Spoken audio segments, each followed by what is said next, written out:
brown rice for the first time in a while, and I don't know what that's gonna do. That's fine.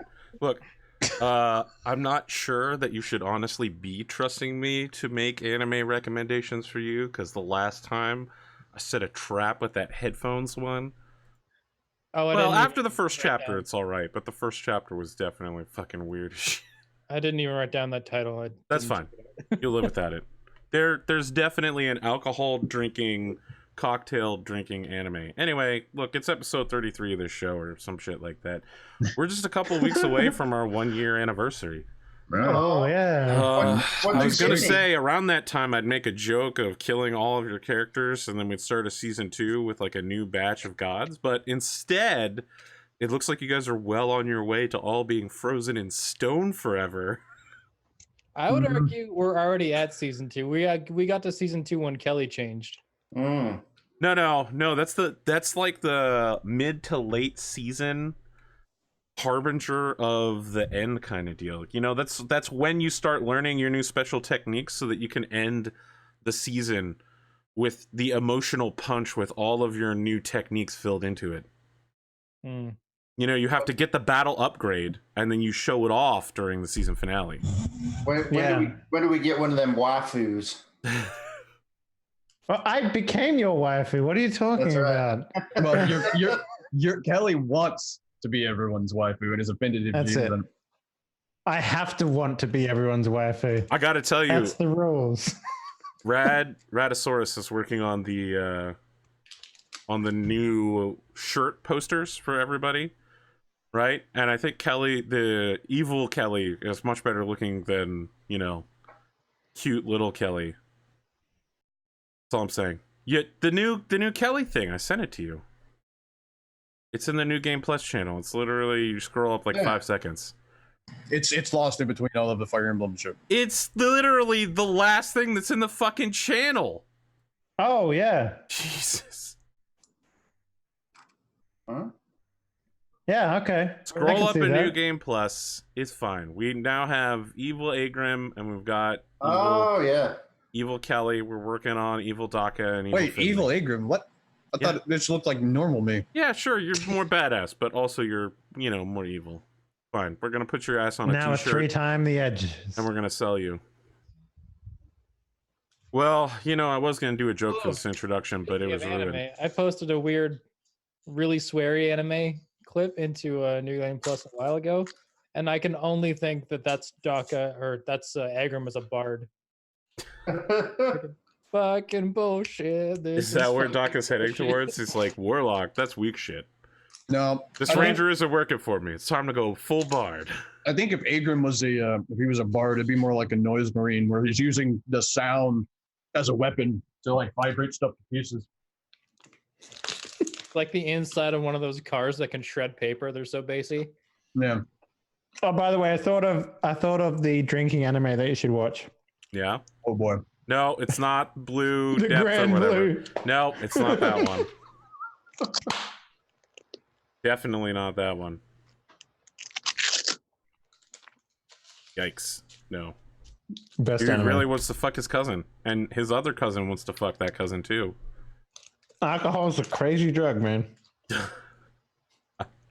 I don't know. I have cousins, and I've been drunk around them and never wanted to fuck them. Yeah. Well, then you're not drinking enough water. Because you weren't born in Mississippi.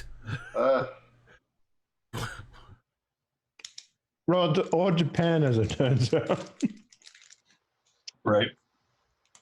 Okay, I don't know how to respond to any of this, but instead, I beat Fire Emblem last night at like 2 o'clock in the morning. I was incredibly pushing for it. I was so disappointed. Really? Yeah. I'm not going to spoil anything because Dave will freak out, but the ending was incredibly disappointing to me. What path are you on? Black Eagle. Really? Yeah. I haven't seen the end. I'll tell you. Okay, so here's. All right, hang on. Before you say anything, is it the equivalent of like opening the chest at the end of the dungeon with a piece of paper in it that says "Friendship is real treasure"? No, nothing like that. Insert meme where you.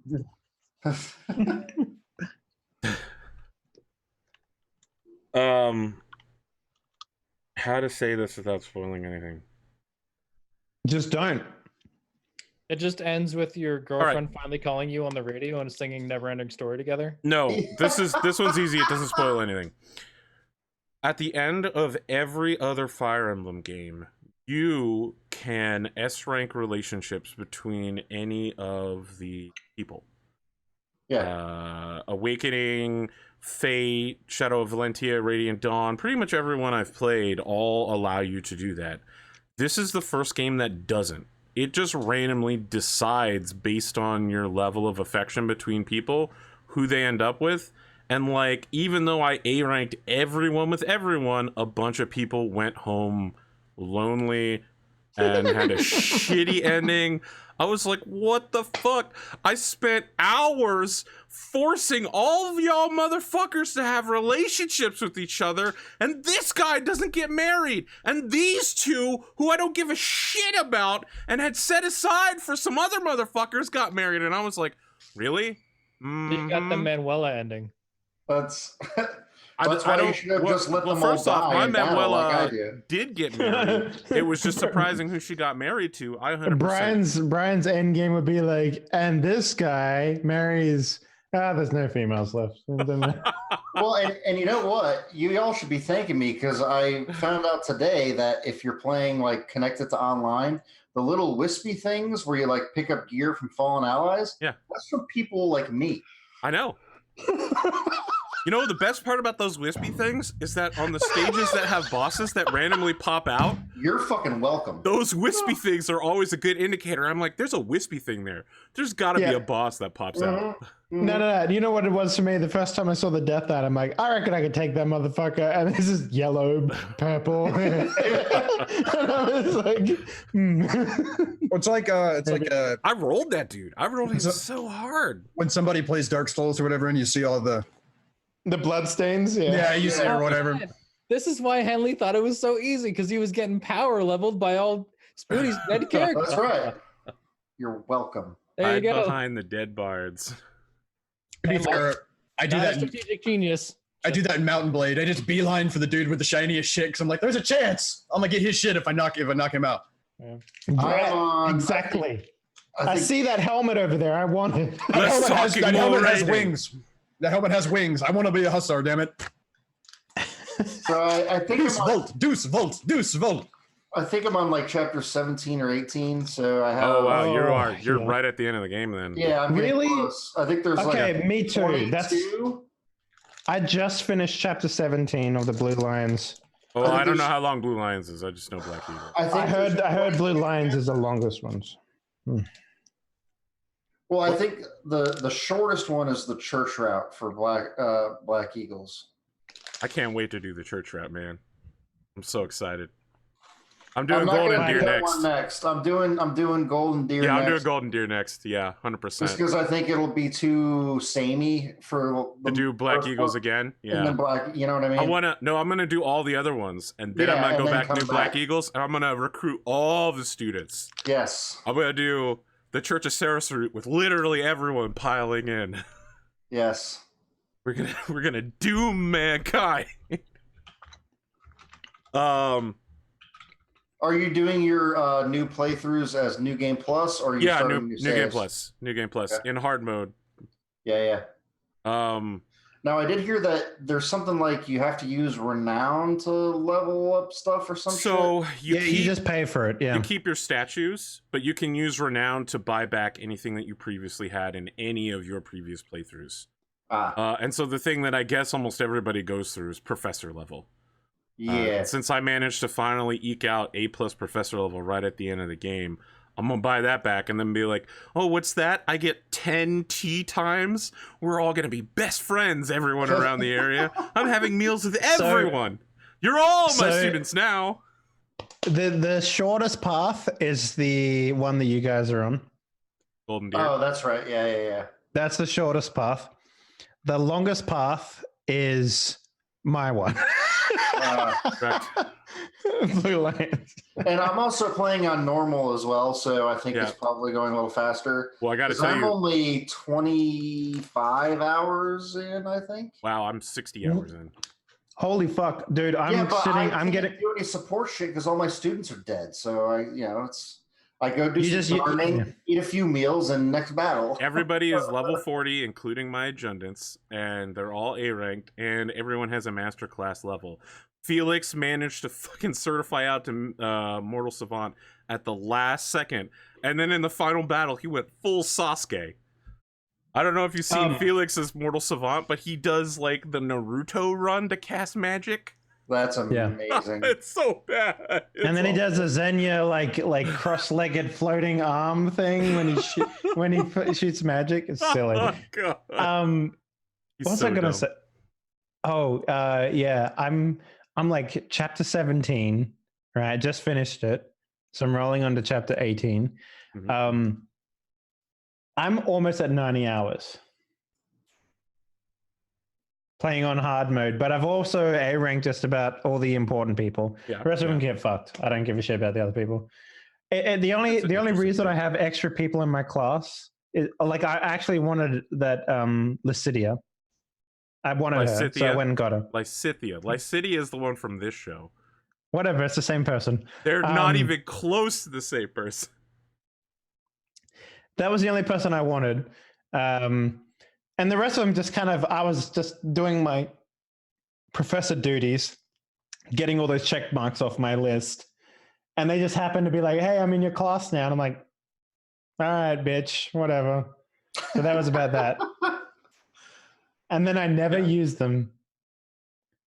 That's too bad. If you level them up enough, you can get their paralogs.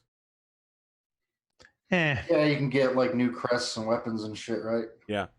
So in I'm New at the Game point Plus, where all that shit is just like, yeah. In New Game Plus, you can give the crest of anyone that you've reached the end of the game to anyone in the game. So you can just be like, you're a Flame Emperor, you're a Flame Emperor, everybody's got the Flame Emperor quest. Spootnik, let's go ahead and do your intro now. You know, we've only spent 12 minutes talking about Fire Emblem. That's totally I mean, that was going to be my... We're going to talk about whiskey, but then y'all want to talk about Fire Emblem. Gnome, you've missed us talking about Fire Emblem. Gnome, what have you missed? Absolutely nothing. Which is what you are about to become. You must be new here. Mm-hmm. I've been playing Fire Emblem, and that's about it. I've been going to the gym, getting in shape for the wedding. That's awful. Yeah, but I'm doing it. You're talking about it. Yesterday at the gym, I lost 2.5 pounds of sweat. Yeah. The hardest part is starting, man. Once you get into it, fucking nightmare. It's like, because when I used to work out, I had to force my, because I lived in an apartment where the gym was like 50 meters away, and I had the key so I could go there at like 3 o'clock in the morning when it's cold and nobody's there. I was like, I have no excuse now, and I just made myself go. And then once you get in the rhythm, it was pretty good. I'm in the same thing, minus the key, except it's a fucking CrossFit gym. So I'm just like, nah, man. No. This was just like a, a standard, like, whatever gym. But yeah, there was no like CrossFit fuckers there. Plus nobody goes there at 3 a.m. either, which is nice. Yeah, so that's what I've been up to. And speaking of brown rice, Drumurboy, I'll be right back. Okay, great. Drumurboy, I sent you a link to the top alcohol anime. It's called Love is a Cocktail or some bullshit. Love is like a cocktail. That's fine. I'm just selling Love the is audience. a cocktail. Tagline, you need to be drunk to watch it. Well, I mean, it doesn't hurt to be drunk to watch it. It's about a former bartender who's become a house husband, and every time his wife comes home, he has a nice cocktail that's relevant to her daily interests. They walk you through how to make it.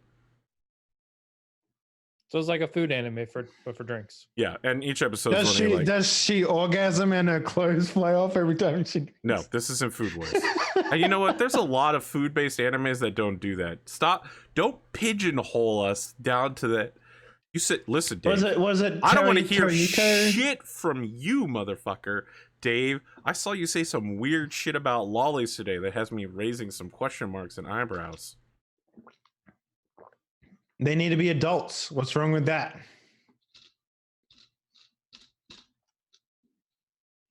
So, Drumurboy, how's your week been? House exploded yet? No, house is fine. Got the GFI replaced with a normal plug. It's fine. Nice. Just working on the secret thing. I can't Okay. talk about. How's that going? It's taken a while. It's very specific. And if I give away any of the specifics, you'll know exactly what it is. It's that specific. But I've been watching the new series of Mindhunter, the new season of Mindhunter on Netflix, and that's been good. Is that like hang on, that can be one of two things. It's either a Nazi hunting show. Nope. Or it's an actual mind hunting show. No, it's about serial duh. killers. Yeah, it's about the behavioral science unit for the FBI in the 70s. And this season's centering around like kind of Manson and the cult of Helter Skelter. So like really what, like an alienist or something like that? Is that what they're doing? That sort of stuff? No, behavioral science. So like they're trying to create codify what makes a serial killer. And yeah, so alienist. Yeah, okay. Yeah. Whatever that is. Alienist is like the terminology used for the person who studies people's behaviors and tries to classify them, you know? Okay, yeah. But it's like this beginning of that at the FBI for serial killers in particular. So it's really like, it's pretty psychological and kind of crazy. It's good. It's a good show. And then just playing Warframe.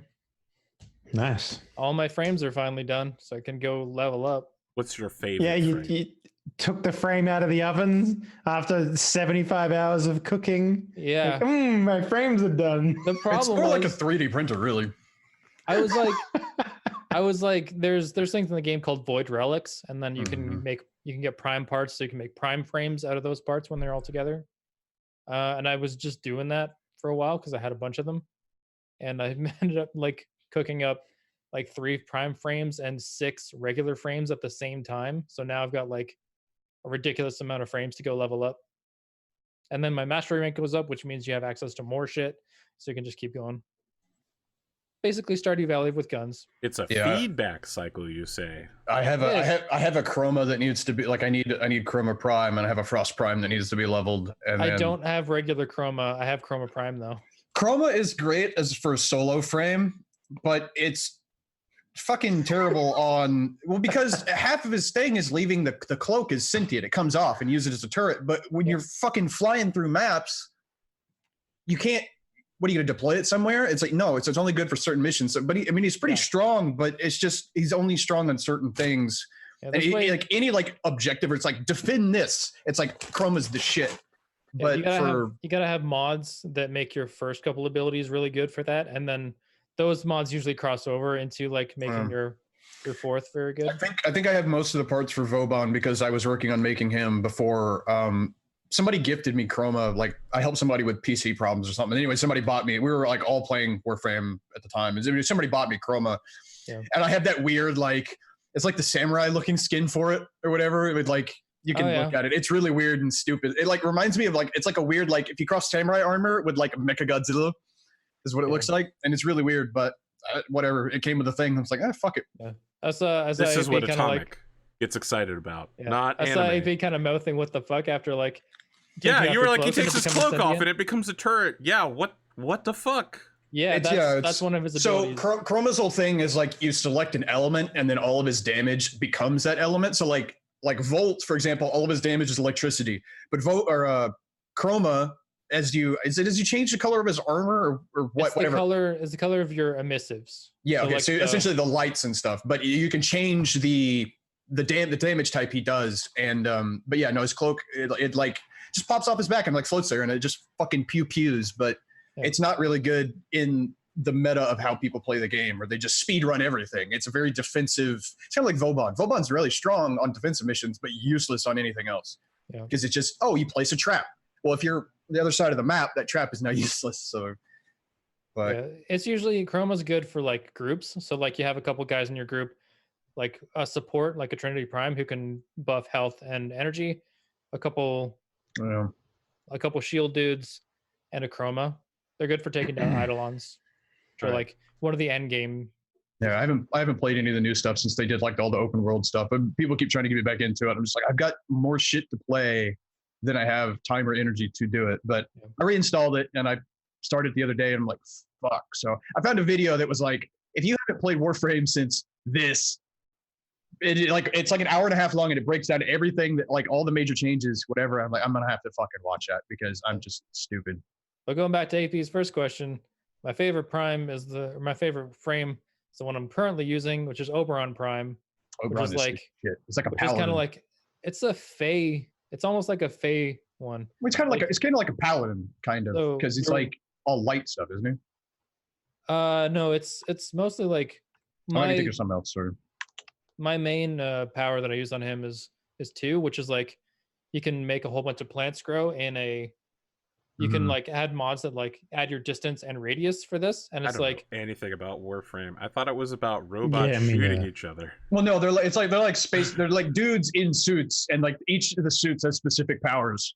And each of the suits used to be a sentient, like a god alien kind of thing, built by this race of people called the Orokin. So they like imbue these things with like special powers. They're meant to be weapons, and then there's like 30 of them that all do different shit. And then the Orokin went away after a war that we don't know very much about. That's apparently coming back in one of the future expansions after Empyrean, which is like the ship combat one that's happening soon. So that's gonna be cool to learn about. But it's way different than you might think. It's not like Mech Warrior. It's like some really weird shit. It's super fast paced, and it's just like Space Ninjas is a pretty good description because you can climb off walls, you can like wall run, you can climb stuff. You can do like sliding moves. There's all sorts of like there's a whole like melee combat system. It gets really complex, but I mean it's a cross of like I don't know, like the movement system from like Assassin's Creed with like a kind of like a Diablo style. Like it's mostly about just getting better shit and then just running. They're dungeons more or less with like 4 or 5 people. Yeah. But the actual lore missions are really well done. Like that's not the center point. Pretty good. That's not the center point of the game, but each frame you get, there's kind of a lore mission behind it, and a lot of them are really freaking nuts. Like one of them, Chains of Harrow, is almost like a horror game. You go through really fast because it's a fast-paced game, but it's very good. I say that same shit about Fate Grand Order, but then I did one of the interlude missions today, and I would be embarrassed to recommend it to anybody. Yeah. Anyway, that's what I've been doing. Warframe, Mindhunter on Netflix, which is very good if you haven't seen it. It's so good. I just have a quick follow-up, Drummer. You mentioned that one of the Warframes was called Shield Guy. Is that a real thing? Okay. No. You're just saying I don't remember the name. You're just saying a party member would be called a Shield Guy. All right. I was just thinking that if there was a frame called Shield Guy, that would literally be the most on-point way to call a tank in history. Yeah, well, like it's like Overwatch turned into Shield Watch. Everyone has a shield in that game now. Yeah. But I don't remember the name, but like they're one of the recommended frames for going after the gigantic like alien robots that spawn on Earth at night. So yeah. Yeah, so I have Ash Prime, Atlas, Chroma, Frost Prime, and then one more. Maybe it's Necros. I have Rhino. Is Volt a shield one? I don't know. Volt was one of the OGs. Like when I started playing the game in like beta, Volt was one of the starters, and so he's my like most it's maxed out. Starters.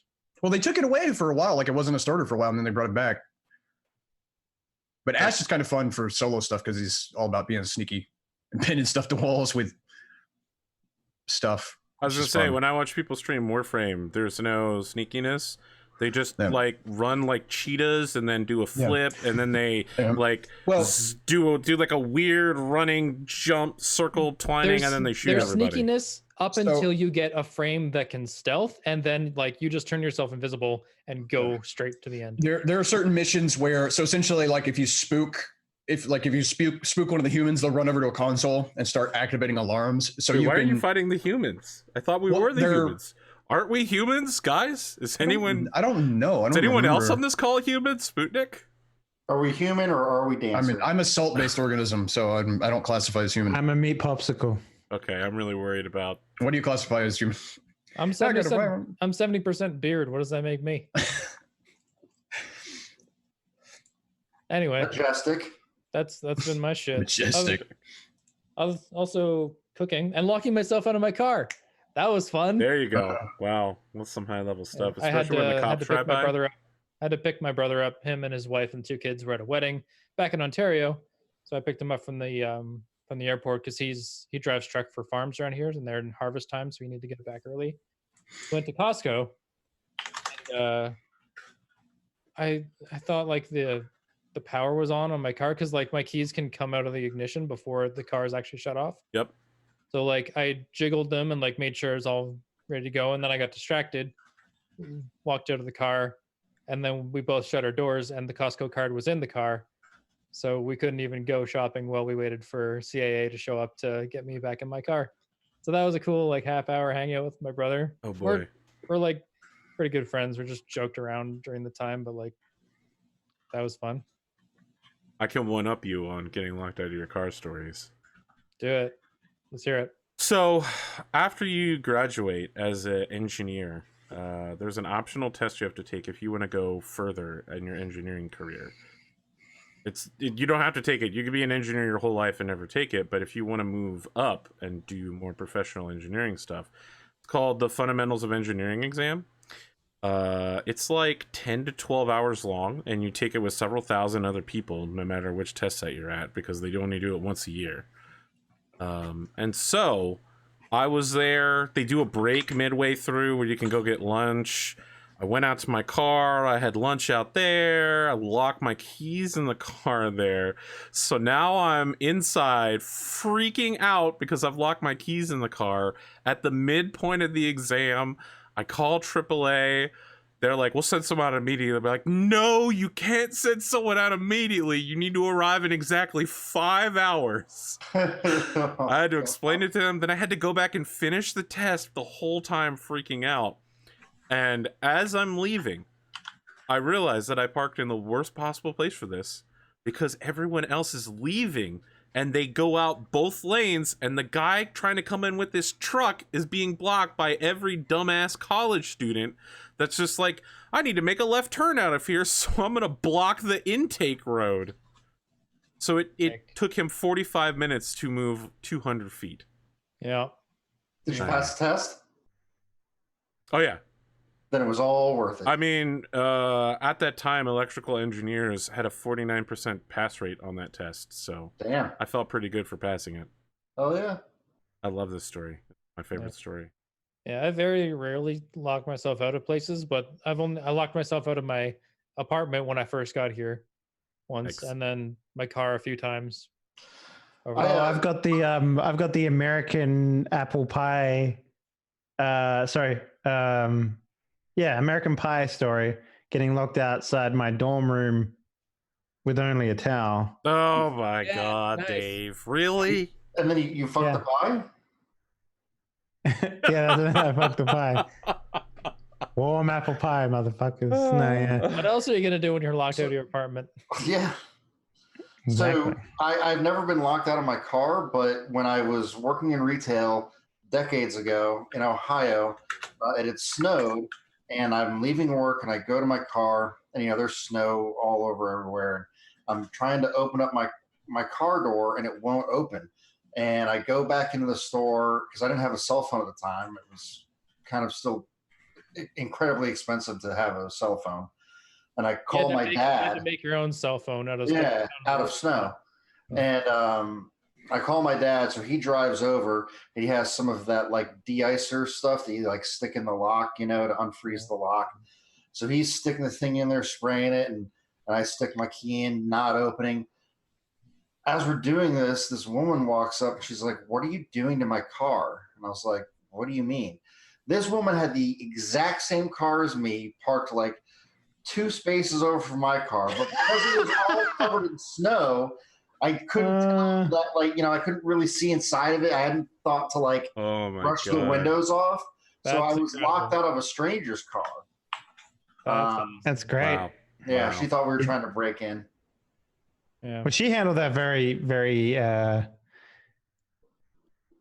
calmly, I guess, right? She handled it better than the woman whose car I jumped into when I was drunk coming out of a 7-Eleven when I lived in Virginia on accident. That didn't go very well. Being a lot of screaming. being a Canadian now living in the middle of fucking nowhere that turns into a tundra in the winter, I've been frozen out of my car more times than I can count. Like in college, going to my car to pick up groceries because I didn't do the student plan. We had a kitchen in our dorm, but I get to my car and it's been sitting in -40, even though it's plugged in. Like the engine works fine. I just can't get in the thing because the doors are frozen shut. That happened multiple times a week during the winter. Yeah, I'm pretty convinced it's like if you live above a certain, if you live in Canada, it's like just if you don't have a diesel with like a block heater, fuck no. It's like 4-wheel drive and a diesel. I ain't living in the middle of nowhere in Canada without 4-wheel drive and something, that I know is going to start every time and I'm not going to get frozen out of. I'm not really worried about my car starting anymore, even though nowadays I don't drive it very often because I live and work at home. So the ice or like the cold weather just kills my battery within a week if I don't drive it. So I have one of those like drip chargers. Yeah, keep it plugged in all the time. I know a couple of people that live, in the northern part of the States, and they just take their battery out of their car at night and just keep it in the house. It's like I don't fucking blame them. I wouldn't want to deal with that shit either. Because we have a couple of trickle chargers here because we have motorcycles. We have like two motorcycles, and the batteries always just drain on those because motorcycle batteries suck, regardless of what brand you buy, and they're just a fucking pain in the ass. Yeah, I don't want to do that for primary transportation. I'd just be like, fuck no. Yeah, I debated taking the battery out of my car. It's just like it's a weird like harness system that's got its bolts and everything. So like, I don't fucking feel like doing that shit in -35 every time I want to get out of my car. Yeah. But anyway, that's been my shit. Atomic, let's talk about your week. So I figured out my wrist is getting worse, and it's also in the joint of my thumb. So I have to wear this stupid thing as much as possible, which sucks because I can't type using my left hand because my thumb hits the fucking spacebar. Yeah, I'm getting a second opinion on it, and I have to get another MRI done because the one I had, it was supposed to be done with contrast, and somebody fucked up the order and it didn't. So now I get to go get another one done. And they're probably, I don't know what they're going to do to fix it, but it's just getting worse and worse. It feels like somebody took a hammer to my wrist. Should get a foot pedal for space bar. I have rudder pedals. We are so close to getting robot everything. I know, right? You know what I mean? I'm with you, dude. Like the moment robot stuff rolls out, I'm like fucking replacing my foot. I swear to God. Well, it's like this kind of stuff sucks, but because of I have a messed up nervous system. So when I feel pain, I feel more pain. Like if somebody's like, "Oh, that hurts," that's like a 3 out of 10 for a normal person. For me, it's like a 5 or a 6. So things that shouldn't bother me, right? Fucking suck. And it's like pain I can kind of deal with. I'm in pain all the time. I got arthritis in my back. It's all fucked up, yada, yada, whatever. But it's the fact of, because a lot of my gastrointestinal problems are also kind of nervous system related. If one thing like pain wise goes off, it starts a cascade and everything goes crazy. Just like, fuck. But at least this is fixable. All the other stuff is not. But I'm like, pain I can deal with, but all the other shit, I was like, no. But replace it all. Turn me into a machine. I'll go full Adeptus Mechanicus. I don't give a fuck. I wanna fill you guys in. I don't know if you saw this week, but Google's AI that they use to sort through YouTube videos started identifying battle bots on YouTube as pets. As animal cruelty. And removing all of them. This is a kind of warning signal that is something that scientists would ignore at the beginning of a sci-fi channel movie. Let me tell you something that's even better. I don't remember if it's the Department of Defense is doing it.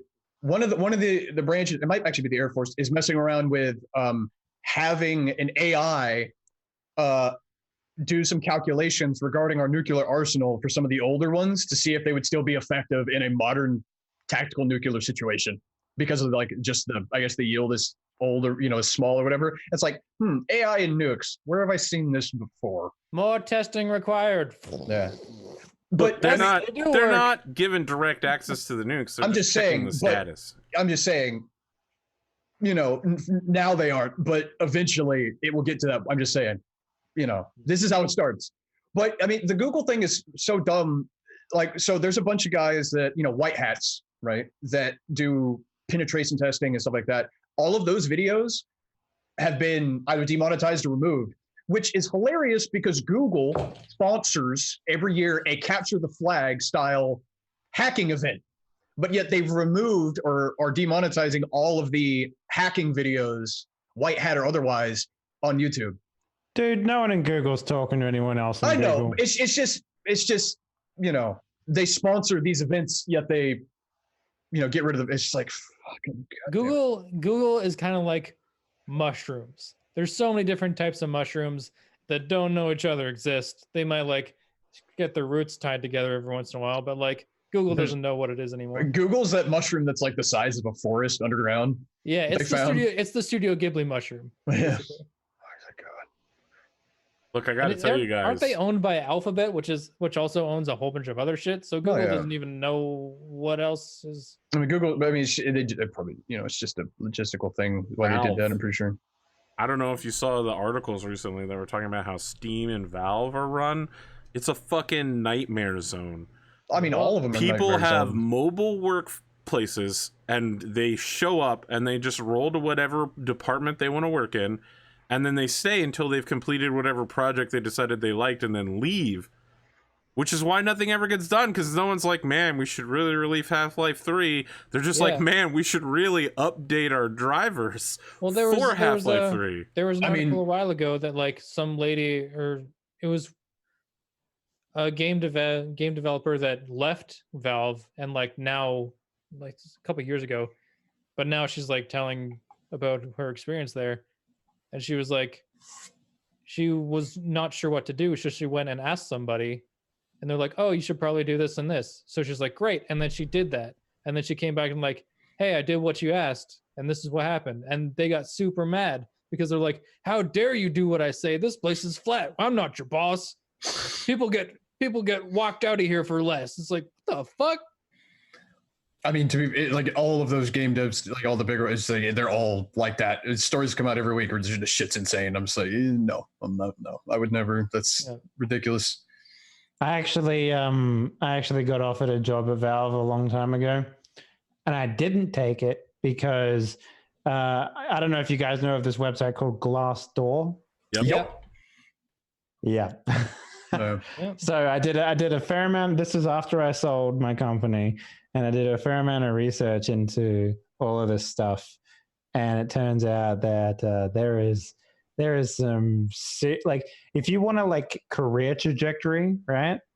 It looks good on paper, but in terms of like actually learning like business skills or something that could take you a little further, there's no mentorship there. Mentorship is seen as a hierarchical thing, which is frowned upon at Valve. So you don't actually like, you won't learn much of anything. And I mean, you could like, the thing is, you might be the guy that revolutionizes something in that company, but then it's everyone's achievement. You know what I mean? Like you're not responsible for anything. Like, you might find colleagues that you gel with and then start your own thing and go off and make something cool. But but that's about it. Yeah. Yeah.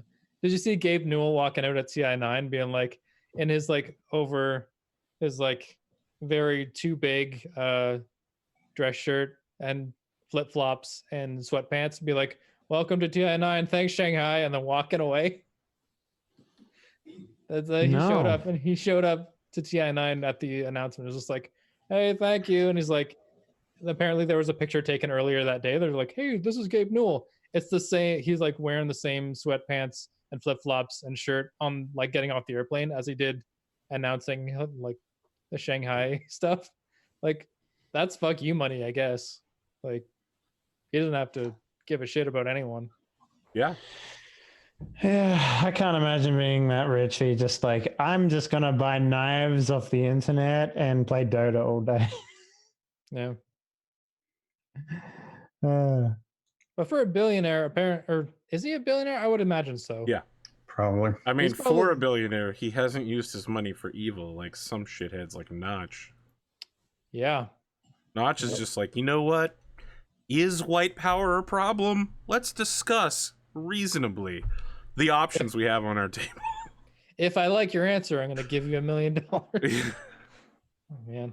Notch. Friggin' Notch, man. Notch is like, women Are they equal to men? I'm not sure. Let's discuss. Just like, what the fuck, dog? You made Minecraft. You are not an intellectual. Well, it's just like if somebody buys a really nice car, you know, it's like a better car does not a better driver make. It goes back to the whiskey discussion. Oh boy, not how expensive. It all comes back to whiskey, dude. It always does. You guys missed the 6-minute long pre-game whiskey discussion. Pre-game. That's a good pun. If that was intentional, that was great. It was. You know, nice. Speaking of intentional puns, Henley. Yo, what up? So the last week I've been spending doing one thing and one thing only.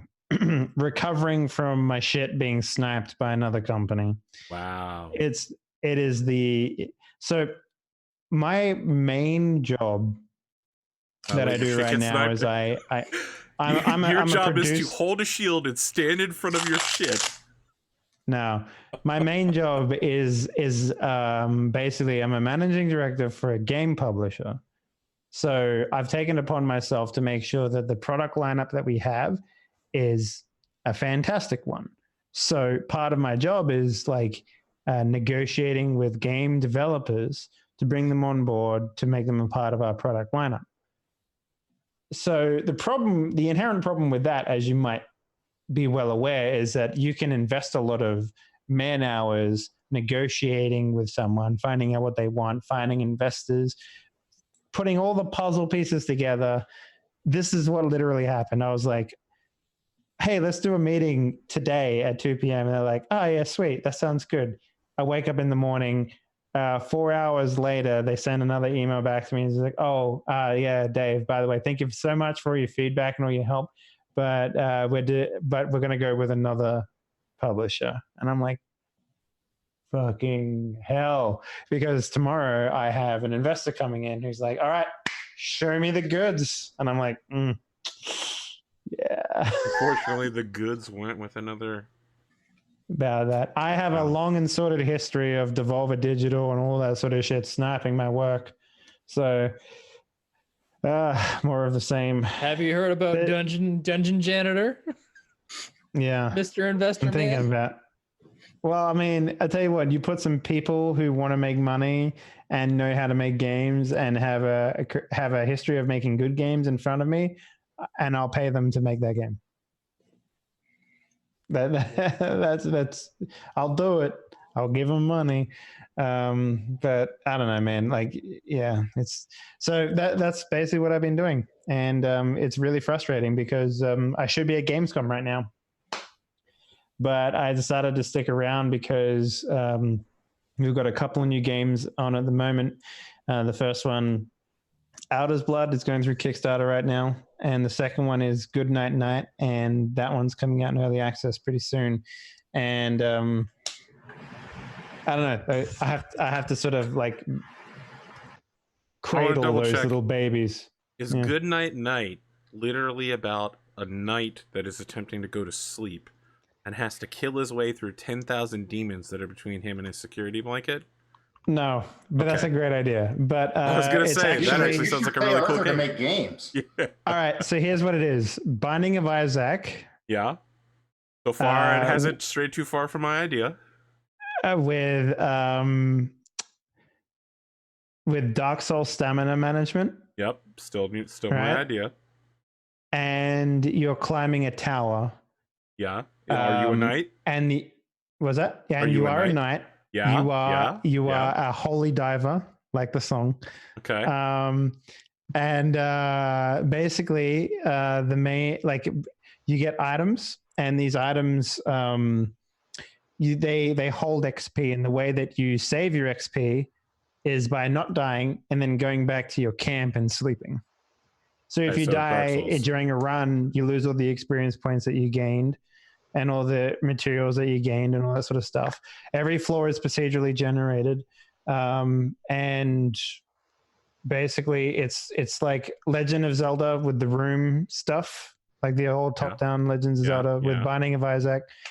And the bosses are all sleep-related wizards and shit. So Okay, and the It's end is also you just get a your good security pun, blanket. so- See, I wrote this game basically. I'll see if we can put an item in there called the security blanket. Which, It's for the That's new not a game bad plus idea. mode. You yeah. wear it as a cape. Or the holy diver actually wears a red cape, so we can call that the security blanket. That's actually not a bad idea. I You might could take have that. you can have like little secret areas that give you Destiny tokens, so you can go use on Yeah. the shelf of Destiny for a prize at the end. Oh, and the other thing that's worth pointing out, I started. We were finally able to do a full playthrough of Outer's Blood, and it's clocking in at about 45 hours now, which is Nice. That's, which is that's a a long considerable fucking game. I wouldn't Yeah. say it's long, but it's considerable. It's got 75 missions in it. Look, if you're looking for a long game, let me tell you about Dwarf Fortress.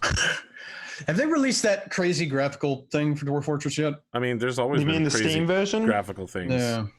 No, they're releasing a version in early access, Arthur, that has like a built-in Yeah, it's graphical version. Yeah, I mean, there's always been that. You can just get the No, Mike's what- mod or whatever. Yeah, but this is like The official one. Well, this completely outdoes like everything that's Mike's was been basically before. the official one anyway, and Dwarf Therapist Oh. for job management and et cetera, et cetera.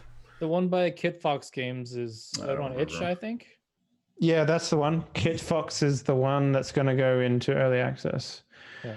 And that's got the official blessing or whatever. So And Alright. they're also making some other cool stuff. They're behind, Boyfriend Dungeon. Boyfriend Dungeon, and they're one of their devs. I think it's published under them. Made they like also made Moon Hunters or something like that, if I remember. Moon Hunters and Shattered Isles, which is like a cultist simulator type game. Look, man, I was into Boyfriend Dungeon and I backed it on Kickstarter and or whatever, but then they were like, "Nah, you can date and fuck a cat" or something like that, and I was like, "I'm out. Nope, Yeah. I'm good." But one of their devs did like an AI or like a machine learning dating sim, but like you don't make any decisions. You just like when you run it, you generate two like historical figures, and they start like AI dating. It's really weird. Like you get some Okay. weird pairings. Vlad the Impaler and Marie Antoinette or something. I would say Napoleon Florence Bonaparte. Nightingale. Yeah. Gandhi. Who would you pair Gandhi with? Himself. I don't know. Gandhi was a Gandhi piece of. I don't know. Gandhi was a piece of shit. That's a. Who? I'm just I gonna mean, go. he really was. Like, look You're gonna have into a tough Gandhi. time I defending mean, that one. No, not really, dude. Gandhi was racist as fuck. Like, look into Gandhi. He was a massive piece of shit. Yeah. That's I not can barely like, look into myself. like. I mean, he seriously was. There was a whole bunch of shit. Like that bronze girl was a streamer. Just listened to her one morning, and she was like going off about some of her, because she's from India, some of her like background and stuff, and like the history between some parts of India and Gandhi, and like Gandhi was defending or like trying to like lick the boots of the British to try and get them to do something for the country. So he basically condemned for protesters to death. Like, Gandhi was, if you weren't, what is it? If you weren't Indian or like, you can look up a lot of his stuff that he said about African American, but like non-white and Indian people. No, Gandhi was fucked up, dude. Like, I mean, product of his time, yada yada, whatever. No, Gandhi was a piece of shit. He really was. And he fires nukes at you and Civ every chance And he he gets. fires nukes at you and Civ. That I is the best I part. would be more bothered about what, how he thought and, about other human beings in reality. But yeah, no, also in Yeah. Civ.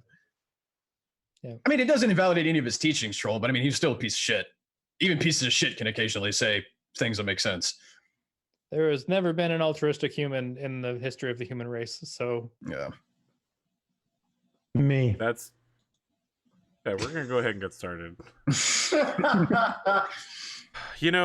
there's the nihilism creeping in, Folks at home, we actually started on time exactly at like 8:00, but it's still But like this has 54 been the minutes. longest pre-show. No, Yeah. not even close. Really? It's been, 49 minutes? almost an No. hour. No, we've had one that went a while longer. I mean, I had a BattleTech pre-show that was basically 2 hours at one point, so Jesus Christ. not even gonna get close. Yeah, no. I was just let's talking not. earlier this week about how my pre-shows back in the era when I met Dave were like 5 minutes long. Hell yeah, man! I perfected the fucking basic bitch pre-show. I perfected the outro during that period. I was like, my name is Arthur Perkins. Here are the shows that I'm on. Good night. Was it Everybody else is like, I'm something else. Dave? Like, Was it Dave? Was it Kika that would always do like try and do a faster like intro outro every single show, like faster and faster and faster? It was like I think she had the fastest. Like Yeah, Twitter, No, Twitch, whatever. Like it was like less than like 2-3 seconds. It was great. she was like, and I'm like, okay, thank you for your outro, appreciate it. Yeah, it was. Yeah, always trying to make it faster. It's pretty good. Speaking about faster, who's going to turn into stone? I'm already rock hard. Not me. I've been stoned since I've been since I took a level of warlock, man. It's just A tough pass.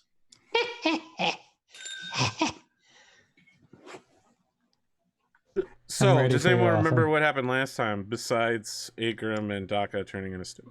isn't Finley the only one still alive? Finley is the only one still alive. I've got my little Ellie write-up. is dying. I'm dying. I'm like 1 point away from. You're 1-1. You're 1 on No, I rolled a 1 on my death save. No, you rolled it. You said you wanted to take advantage on your death save, Yeah, and inspiration. you that's rolled a right, 1, yeah. and then you got a 10.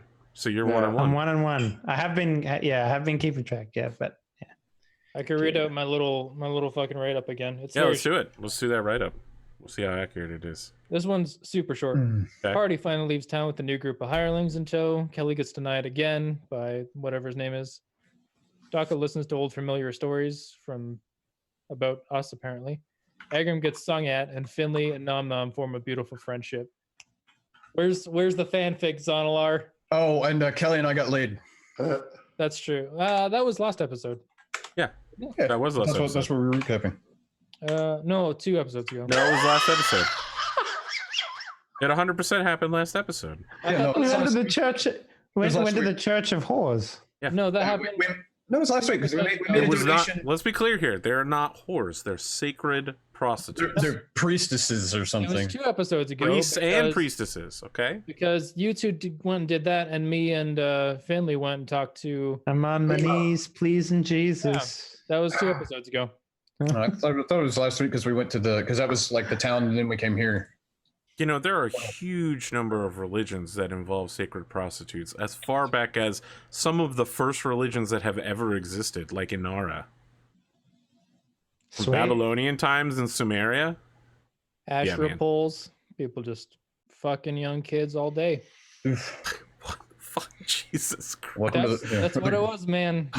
The Greeks, the Spartans are horrible about that shit too. Well, you know, At least the Spartans fucked each other too. So, you know. Oh Fair no, enough. wait, that was last episode. No, my yeah, bad. it was last episode. Going through Flemia, the harvest is over, and all able-bodied men are getting ready to go fight in the demon wars. Team Murder went to go relieve some stress. And, I like that we're now Team Murder. Yeah, and Team Sneaky Sneaks went to see this cycle's version of To murder. Daka got a sick new book about building shit, and Finley negotiated a deal, which is funny. Oh yeah, he made a contract with Glimo. Glimo. For the Fungin. That's right. Naming rights on the Fungin. Which we'll Arriving, never see. arriving on the mission site, we fought some minotaurs and killed them with relative ease. Agrim finds a sweet new weapon that is yet to be identified or Yeah. tuned. Tell me about it. But before he has a chance to do anything with it, we run into a Medusa and her pets, 6 freakish were-chickens. Kelly's struck down, and both Agrim and Daka are turned to stone. Finley's the only one left. Philly. I'm gonna start calling you Philly. Philippa Longbottomus. Yeah. I would like No, if you could write down, put a Ballad of the Were Chicken. Can we make that a song title on the Battle Jokes album? Philly is cream cheese. Cream cheese is bagel schmear. Oh shit. Wow. Oh. Anyway, Uh, yeah, that's what happened last time. All right, well, time to die. You know what I Yeah. really love about this party is that you all have incredibly good constitution saves, and you basically never failed one ever. And then Agrim Drinking immediately men fails this- it. Look, dude, I could take an entire bottle of whiskey, drink that fucker, fine. It's like, oh, rock snake head lady, fucking done. I think I failed most of my Constitution saves, famously once. You know, the thing about con saves is you really only need to fail one time. Yeah, pretty much. It's not like dexterity saving throws where you're like, okay, I take some fire damage. Yeah, half Failing a damage con or... save is usually you fall over and die. Speaking of, Finley, I need you to make a Constitution saving throw as your whole body begins turning to stone. Okay.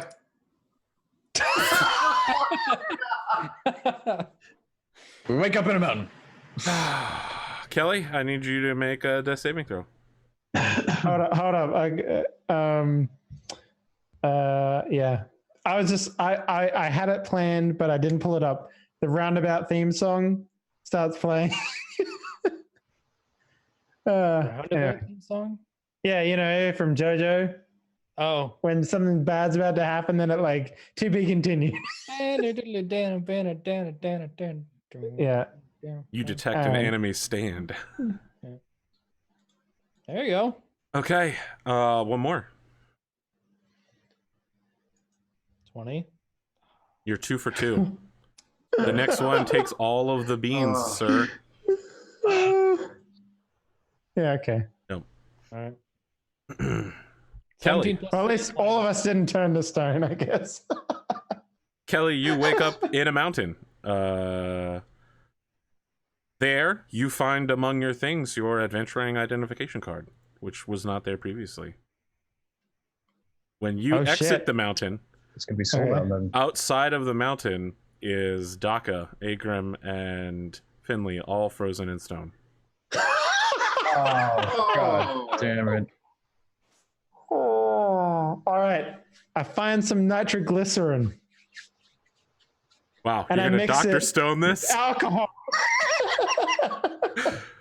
That took him a year and a half split. to come up with that formula, so good luck. Hey, I'm a scholar. I can research this.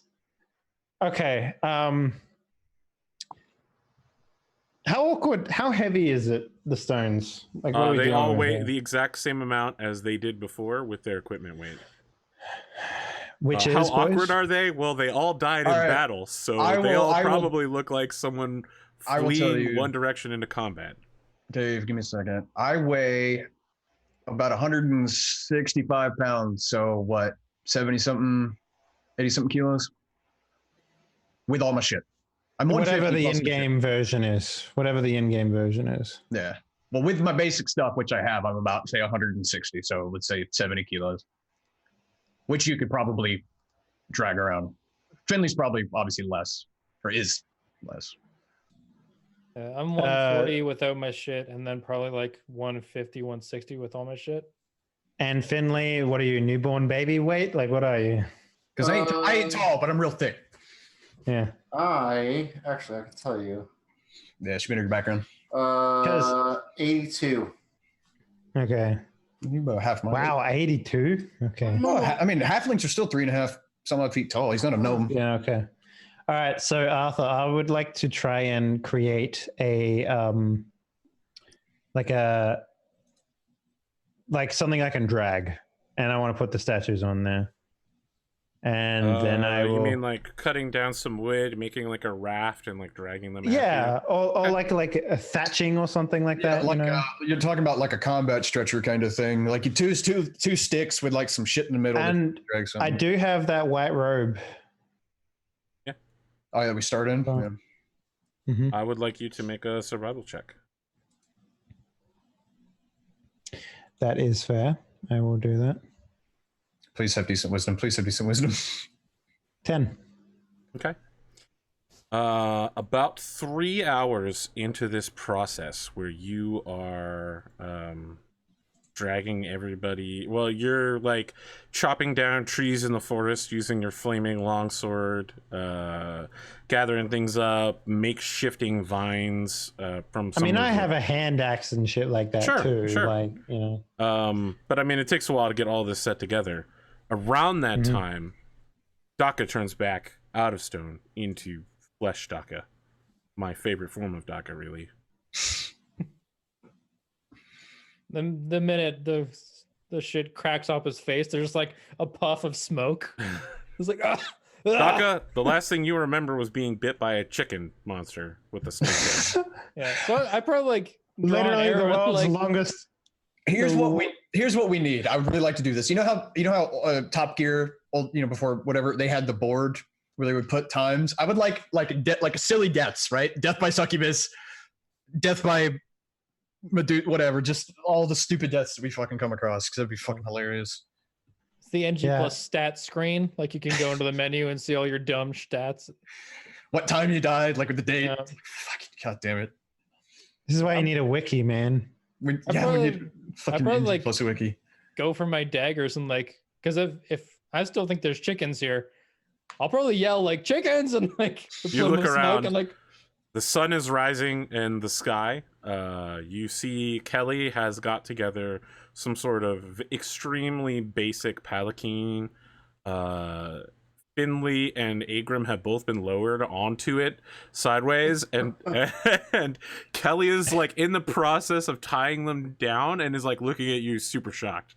I like to think that I was frozen mid like draw, so it's like a really awkward thing to as it deal with. cracks off, you're like, Yeah, Sing an that's just arrow. what it is. Finley was frozen with a surprise Pikachu face. Because I put some arrows into her before I got frozen. So I love the idea that he was like turning too while He's like, yeah. squatting as well. yeah. I'll just like look wide at Kelly. I'm like, so that went well. I could have used inspiration on that fucking con save too, but I didn't remember that I had it because I'm not Yeah, used to I could've- having it. I could have too, but I rolled a 5 and a 7, so it wouldn't have counted for shit. I think if I would have used mine, I think I would have made it, but I didn't remember I had it because So I'll look at Daka and I'll say, how did you break out of that? I think it's time based. I think Would They you like should to make a come nature too check real soon. quick? a nature check. If you'd like, see if you Sure. know how this happened. It's what I think, regardless. But Yeah, I mean, that's what you think. You believe happened with a 9. Like, I like the idea that you keep talking. I'm just like, maybe it was the sunlight. No, that doesn't seem right. I mean, Like, I if just talk over you. a lot of spells have durations, it wouldn't be that hard to infer that that one also might have some type of duration. oh, also, I got turned to stone by something else. You get bit by I would think it's the only one that got turned to stone by the Medusa. You and Finley got bit by chickens. I think Finley got. Finley turned literally by the just got Medusa turned too. to stone by the Medusa. It happened I thought he at got the bit beginning by, of this episode. I thought he got bit by, or I thought he got bit by a were chicken because he was No. surrounded. Nope. Okay, In the yard. fair enough. I was not turned by the Medusa. I was turned by her pets. Correct. Wait, she had pets? Yeah, chickens. Those six rare chickens. chickens. He never saw the chickens. Hang on. Oh, You yeah. got turned to stone by a chicken. They had snakes for tails. This conversation is amazing. Okay. I don't know what they're called, but they turned me to stone. I hand you a stick and I was like, just draw it on the sand. I'll see if I can recognize it. I love how in character everyone's keeping it. Okay. Yeah. I'll try- Make I'll try a to draw. nature check real quick, Kelly. What check? Nature check. 12? I mean, it looks like a chicken with a snake tail. Oh wait, I'm like do I still sitting have, there like inspecting this like drawing in the sand. I was like, I mean, if you wanted to draw a chicken with a snake tail, I mean, you did a good job with it, I guess. it looks frighteningly like dick butt. It's like, are those 3 dots something that you put in there specifically? No, it's chicken or snake tail and feathers. The feathers were short. Anyway, so we got to try and do something about our companions then. Yeah, they got turned by something much stronger than I did. So Yeah, that would be the actual Medusa. So, yay. well, at least we know there's a paladin nearby, so we can go ask them. Maybe. I sort of look at him. I look at him blankly, and I was like, "That's a good point." There's also a wizard there, Glimo. We know him. You know him, but you don't know this version of him. Is there a way that I can revert this somehow, Arthur? Oh my Is there god! a spell that I might have? I mean, there are spells that get rid of, like, that turn you to stone and not, unstone people. But whether the Medusa was using that shit or not is another matter. Make a Arcana check. Let's see. Sick magics. Is like lesser restoration do anything like that, or anything? You need like some type of cure or something, or remove effect. 12. Yeah, it's a old spell. It's extremely powerful. In fact, very few have ever become powerful enough to cast it. It's called Greater Restoration. Is one of the only spells that removes such debilitations as petrification. Well, I spent too much time in the books, and I didn't really get to the whole, paladin stuff too much in my studies. So, but I think Greater Restoration might be able to help us. I don't know who would be able to do it. Your only knowledge of someone who might be powerful enough to do that would be like some sort of ancient elven wizard, or some sort of plains traveler. Maybe like one of the great heroes of the realm might have that kind of power. Do we know if the princess is alive in this realm? You have no idea. Yeah. She was in Dwarven territory, though, wasn't she? Oh, the closest. Good point, Stone Agram. You make a good point. Yeah. I was gonna make. I thought of it too late. I was gonna make a one-liner after the stone broke off. I'm like, how'd you do that? I'm used to being stoned. Ha ha ha. Shoot. You're right. That would have been a great joke. The closest old elven wizard that I know was in the last cycle is that Acheron Silverblade stuck in the mines, the salt mines. Remember him? We cut off his head. Yeah, I mean, we killed him like probably 45 times. So it was like 5 or 6. Yeah. Oh no, we went through the same route every time to get the items. So. Yeah. But he kept on repeating that he hadn't reached his full form, or he was weak or something. Maybe he's more agreeable this cycle. You never know. Well, the other thing is that we could just walk up to one of those crystals if we can find one. Yeah. Eat me at the crystal. Well, the only crystals that could potentially help. The only crystals that we know might be around is in the caldera, or possibly in the southeastern elven ruins, But then we face that Medusa again if we go back. Yeah, with just the two of us, and maybe we could convince some adventure parties to come with us, but I think we should go talk to Rorik anyway. He might know. If this wears off, then we can just wait it out. If not, we'll have to come to that when we come to it. All right, well, I guess I'll start pulling these kids. So I start pulling them all the way over to Flemia? Yeah, Flemia. Sure. I'll help. So got the two of you Ox pull the wave of destruction behind you. Yeah. As you head through the forests and the grasslands. You leave a very obvious trail in your wake. You get to the outskirts of Flemia, and the guards notice you at a distance and say, "Hail, travelers! Hello. Unusually armed and destroying grazing lands with your furniture." We're adventurous. Here's my adventuring card. I see. Looks legitimate from here. Oh. No, I believe you. I mean, those things are hard to fake. I've never heard of it happen, so. We're in a bit of behind Finley's statue. He's like holding his forgery out. You can barely see the indents of Linley Longbottom. So I'll say to them, like, Would you be so kind as to summon the Lord of the Manor? We have a dire request of someone of his capabilities. You mean Sir Rorik Flemia? That's the one. Can I say what your business is? Our friends Petrification. Our friends returned to stone. We think he might know something more about it. Wait here. So one of the guards gets down off the wall. A few minutes later, the gates open, and out comes riding on top of a elk, Rorik. Hail! You have asked for me by name, travelers, adventurers.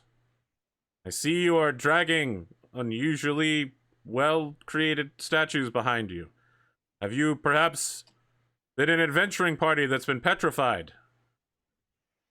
Yes. Well, you're half correct. Only half of us is petrified. Well, since we're discussing things, I assumed as much. I just didn't want to be so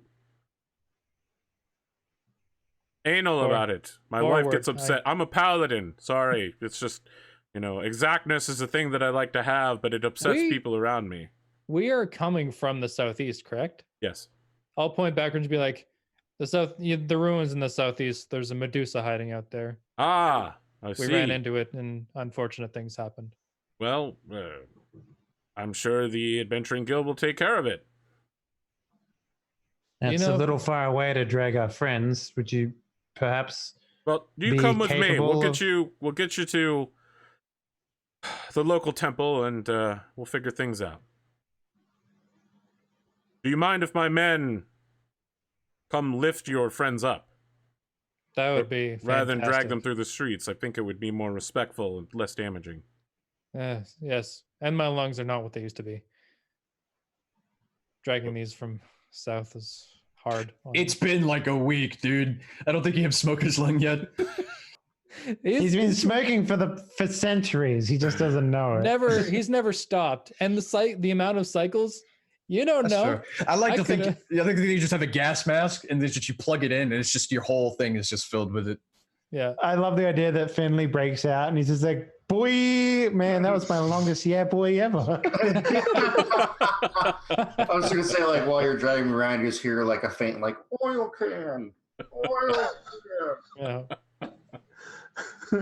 Wow. That is not a reference I thought I would hear tonight. That reference. The arc of time is long, but it all comes back to Kansas, I guess. It all comes back to the Wizard of Oz. Your burdens are shouldered by 6 members of the town militia who come out and pick up Agrim and Finley and drag them inside on their shoulders. Arthur, you mentioned this offhandedly the first time we came through, but yes, like how weird is it that there's a dragonborn and a tiefling walking around? Pretty weird. Is that like, like are we getting like okay? It's not like people are like kill the heretics, right? I mean, yeah. Insofar in this time, you guys have not encountered a lot of people in general. You spent more time drinking and traveling than you did talking to people. But yeah, at least at Flemia, which is a very open town with food trucks, you were not regarded illy. People questioned your dragonbornness, right? Because it's super unusual to see, but for some reason you were eager to tell them about your cloaca. Should this be like do you think that this is like, this is hard for me to ask because this is something that you would obviously be aware of if you were in the position, but yeah, obviously, just go ahead. Is this something that we should be attempting to hide or obfuscate to some degree? No one is shunning you. They're just curious, or they treat you as if you are... They're not hostile, I think is what he's saying. Any ill treatment you might receive is more probably to be from being outsiders and adventurers than it is from being... Is it more of just a curiosity and it's unintentional? Yeah. People are just, they're goosenecking. I mean, if you see exactly something weird... If you see a disaster, like, sometimes people get their car run off the road. Sometimes half your adventuring parties turn into stone. You need an ambulance. Shit happens. Plus, I would think having official adventurers guild, whatever. I mean, that probably is like, oh, they must be. They've had a background check. They're okay. And I mean, Doc has been a tiefling all the life that he knows. So he's been getting side eye since he got to a civilization. I didn't think we had that many problems because we've come across a couple tieflings, right? Not really. We got problems from humans mostly. Yeah, That's because I mean, we all had problems with humans. That's because we shitpost at them, basically. They deserve it. Have you seen humans? I mean, look at them. Yeah. You make it to the church. Agrim and Finley are placed among the statuary that is there. They look kind of out of place among the iconography. It's very obvious that they don't belong there. But, you know, it's not like you're going to lose them, right? What's the hand sign that the short bearded one is making? So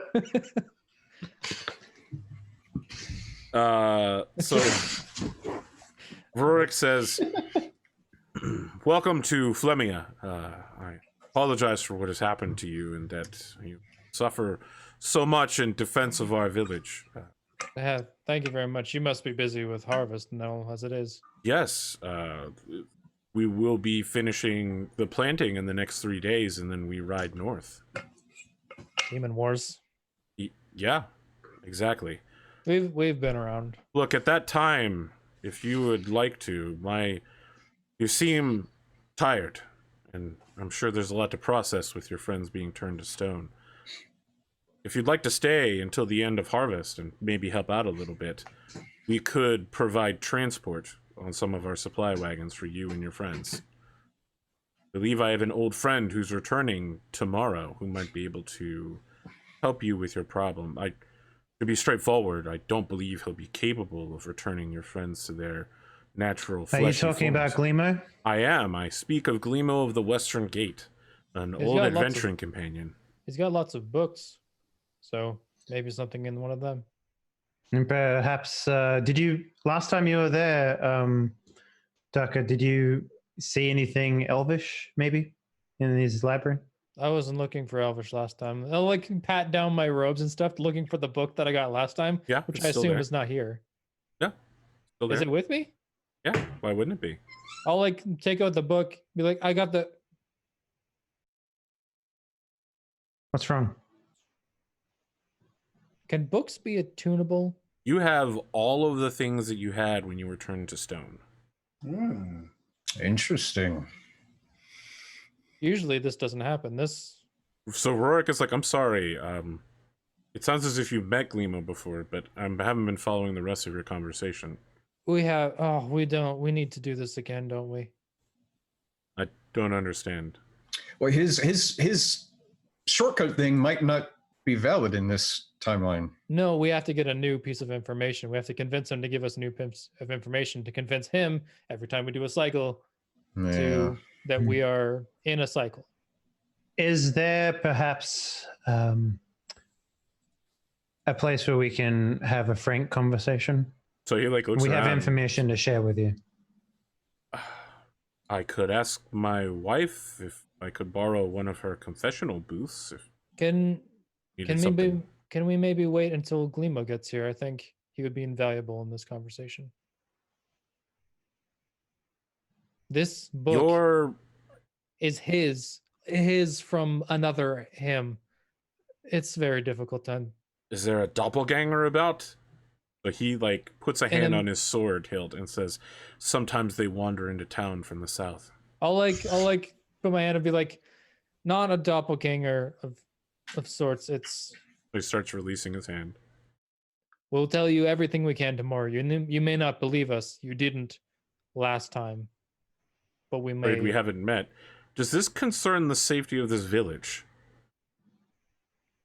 No, I wouldn't think so. No. Well, I must say, I've met several adventurers throughout my times, and of course I did some adventuring myself. You were the strangest ones I've met so far, but I've surely heard tales of drunken assholes who drink in the middle of the morning throughout the whole day, and you appear sober now, so I will simply instead choose to believe that you are just weird. I will meet with you tomorrow with Glimo. I'll point to the statues of our friends. It's just as the Medusa froze our friends, we've been somewhat cursed in a more temporal capacity. We'll tell you all about it tomorrow.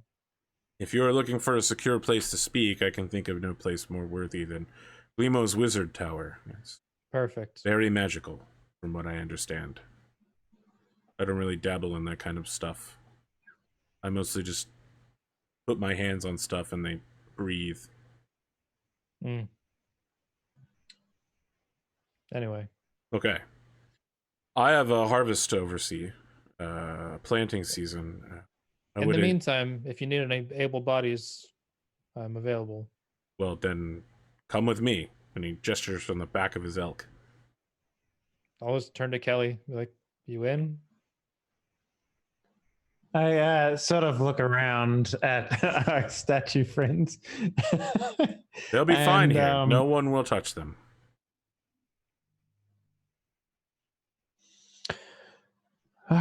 Very well. Well, the elk isn't going to hold all three of us. So he pats the elk on the head and, just gets down off. I love the idea that I'm standing at the same height as him, sitting on the elk, and I'm just like, you don't need to do that. It's fine. We'll walk. I can walk alongside. No, it's fine. It would be disrespectful. No, after you. No, after you. No, after you. Canadian standoff. Yeah. No, you go first. No, you go first.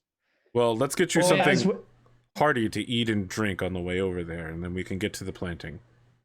Just as an aside, being a Canadian, a 4-way stop here is hilarious. Oh God, yeah, no, What happens if there's 4 doors that need opening, and there's 4 people that need to go through the doors? Usually someone will take the initiative, but 4-way stops are hilarious because it's like our politeness battling with the right of way, You see that in the South sometimes too, where people will be like, they'll be like waving each other to go. It's fucking somebody go, Christ. Yeah. Anyway. So yeah, I mean, he gives you some pretty interesting stuff, like a long piece of hard bread that's been softened by really runny egg yolk, Nice. herbs, tomatoes, and some sliced up chicken meat inside. So it ends up becoming a very soft bread sandwich. Sick. And like some tomato juice as well. It's not room temperature, but it's also not chilled. It's just cool-ish. It's not like they have refrigeration technology. How is thaumaturgy only? It's not adding heat. We discussed this before. It's only adding light. Never mind. Yeah. So I couldn't make anything colder with. I think you could intensify flame, right? But you can't like create it or. Yeah, I was just like gonna see if I could make everything colder, but I think that's probably a spell. No. Yeah, that's not something you can do. There's a cantrip that allows you to freeze stuff called like chill touch or whatever. Yeah. Yeah, I mean, you have a nice breakfast sandwich and some juice, and then he introduces you to various people in the town. You've met some of them before, including the general store owner, and some of you haven't, and takes you out to these enormous fields that appear to be owned by Rorik and then worked by the people who live on his land. Sure. We're talking like acres and acres and acres of flat land in every direction that you can see. You've never been in these fields before. You've seen them burned. You've walked beside them on the road out of town, but you've never gone through them. They appear to be last name Flemia, so it's probably like his place, right? Yes, it is. It is in fact his land right now. They are planting wheat, and a lot of it. So he says, I'm worried that your ability to plant the wheat seeds will perhaps be impeded by your armor and equipment. I can assure you that no one here will attempt to steal anything that you own if you'd like to place it at one of the lodges. Boots, pants, shirtless, go. Would you have anything that would fit me? You don't have any other clothes? No. I'm scales underneath this, and I'm not sure a naked dragonborn walking around the fields would be very appropriate for the people. Perhaps we could have you perform? Can you sing or something? Motivate people? Tell tales of your past, perhaps? That was like a moment when he said perform that my eyes got all squinty, and I'm just like, I think we went a different direction, Dave. Dave, Yeah, I was I on the think we same. did. I was on the same path as you were, dude. I was like, wait a minute. Not me. Well, I was in a Kelly was different- talking about being naked in a field, and he's like, "But can you perform?" I mean, Uh, if you have your starting equipment plus, I mean, it comes with like, basic clothing because you don't just wear armor naked. You've got stuff under it. You do if you're Dave the Dragonborn, apparently. Apparently- He's made apparently. that clear several times over this campaign. He's gone full commando. Dave the Orc also didn't wear very much clothing. God, imagine Wow. the Yeah. chafing, man. Chainmail hurts. I can literally just remove my chain shirt. It's all scales under there, though, man. That's Yeah, it. but you did this Like, when you were an orc too, or was he so Yeah. hairy that he just had like an insulating layer? You do not I want to still- wear no, chain he's- anything with body hair. That is a cruising for a bruising. Yeah, especially chainmail that yanks everything. he was a smooth baby. I've still got like my wanderer's cloak and everything. So So yeah, so it was like, well, if it's fine by you, I have no problems walking around in nothing.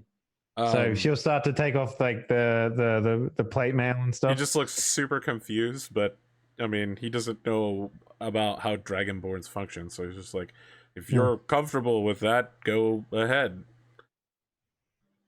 Well, I mean, why wouldn't I be?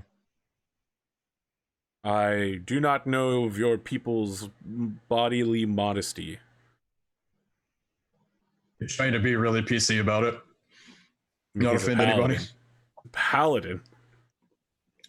I would offer you my I cloak, mean- but it doesn't offer much cover, to be honest. So if he says I'm a paladin, I'll just be like, No, I was saying that to Agrim, but yeah, I mean, it's Listen. pretty obvious he's a paladin.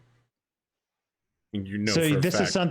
is something that you would understand. Then I have an oath, and it does not bother me in the slightest that I must remove my clothing, and then I will put it in some lodging, and I don't know, I'll carry like a hand axe or something on me, Okay. or something like that, just for cutting whatever I'll probably keep I my need daggers. doing. I like I to think mean- you have nothing on but like a leather belt with a loop to put a hatchet in, Pretty much, like a pretty carpenter's much. belt. Yeah. I mean, this is not super unusual for, I'm going to say equivalent body types like lizard folk in D&D, right? Like they go around. Yeah, all exactly. the So time. it's So, yeah, like I mean, people there's nothing are there, so. interested in you, but no one's like, oh my god, it's a naked lady. They're just like, oh, it's a naked dragonborn. Like, oh shit, it's the only fucking the only dragonborn. real interesting part about Kelly being naked is the fact that the front part of her is just basically white, essentially. So that's about the only real difference, though. So, Rorik would like you to go with him, Kelly, and remove stumps in the field. Okay. And, Daka, I mean, you're on seed duty if you don't have any objections. Sure. Okay. Then unless you guys Well, have if any that's the case, I would have kept my braces on. Like, yeah, sure. obviously For your so, ogre strength, yeah. Yeah. Mhm. Unless there's any objections, we'll cut to the next day, mid-afternoon, when you go to meet with Glimo. Yeah. Daka's he's gone from blue to like slightly purplish. He got some sun. So you're waiting outside of Glimo's tower, and Rorik's just like, normally he doesn't run this late. I apologize. Sometimes, you run into things, and as he's talking, from out of nowhere, there's like a weird green smoke that appears, and Glimo stumbles out, and he's like, oh, hey, whoa, Rorik, my old friend, and these guys, hey, these guys, whoa, I didn't want you to see me like this. You can see, like, half of his body is covered in blood, and the other half has got like some weird green, pink, blue stuff. Like his entire clothing is wrecked, and he's just like, "Wah-bah! Nope, this is like the blood goes off, but the rest of the stuff doesn't goes off." He's like, prestidigitation. Oh, okay, does. Welcome to my tower, travelers that I don't know. I am Glimo, Western Gate, very powerful wizard. Hello. Hello, Hendrik. Oh, reach out Hello, my hand. Hendrik. Greetings. I'll do like the curtsy thing. I was like, my name is Kelly. Hello, Kelly. Look, I need to go inside and like get a shower and stuff like that. But let me ask real quick, why have you come to attend my great wizard's tower where powerful magics are performed? We wish to pass on to you amazing knowledge. Okay. You and Rorik. Well, I do like amazing knowledge. I am a wizard. Of the Western Gate, yes, we know. Well, I mean, the Western Gate is where I grew up at. I know. Inside of Bondarak. I'm technically a wizard of the capital, you know, the Royal Academy of Magic. Are you a fan? Do I want to, like, sign something for you? No. It's worth waiting until you get back. Go clean yourself. So he, like, knocks on his door, and then he's like, unseal! Whoa, look at that magic. That's good stuff, right? He opens the door and like goes in and says, come on in, I'll get you some tea and something to eat, and you can sit down somewhere and maybe get you a book to read while I head upstairs. Yes, do you have anything on ancient elvish magic? Yes, I do. Usual request.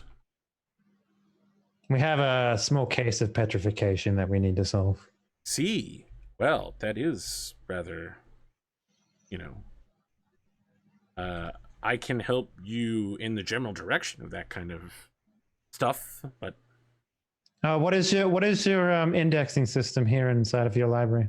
I could probably find it myself that way. I'm just gonna point it out to you. It's right here. I'd prefer that you not re-index my library. I've been working on my own system. Oh, you're one of those scholars. Right. And everyone wants to reinvent the wheel. Daco very pointedly sits in the middle of the room and does not move. Okay, you guys are...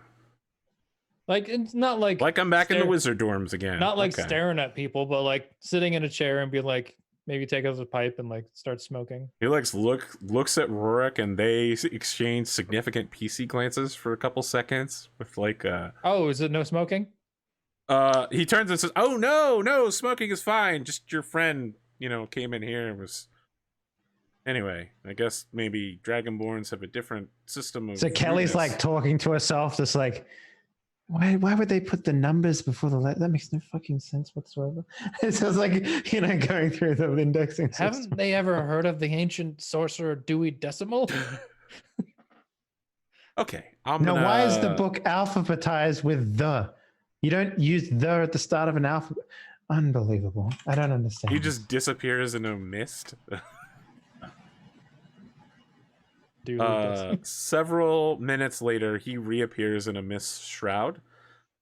He's got on like a crown with turquoise gems set into it in rectangulars. He's wearing probably his nice wizard robes. They're blue with pink stripes down it as part of the lining, and he's got 4 gold rings on each of his hands. And he says, "Friends, welcome once more to my wizard tower. I'm Glimo. May I offer you some refreshment?"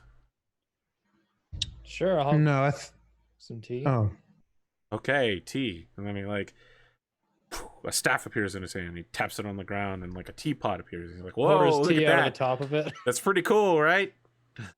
Yeah, it must be like what, at least 2 or 3 out of 20.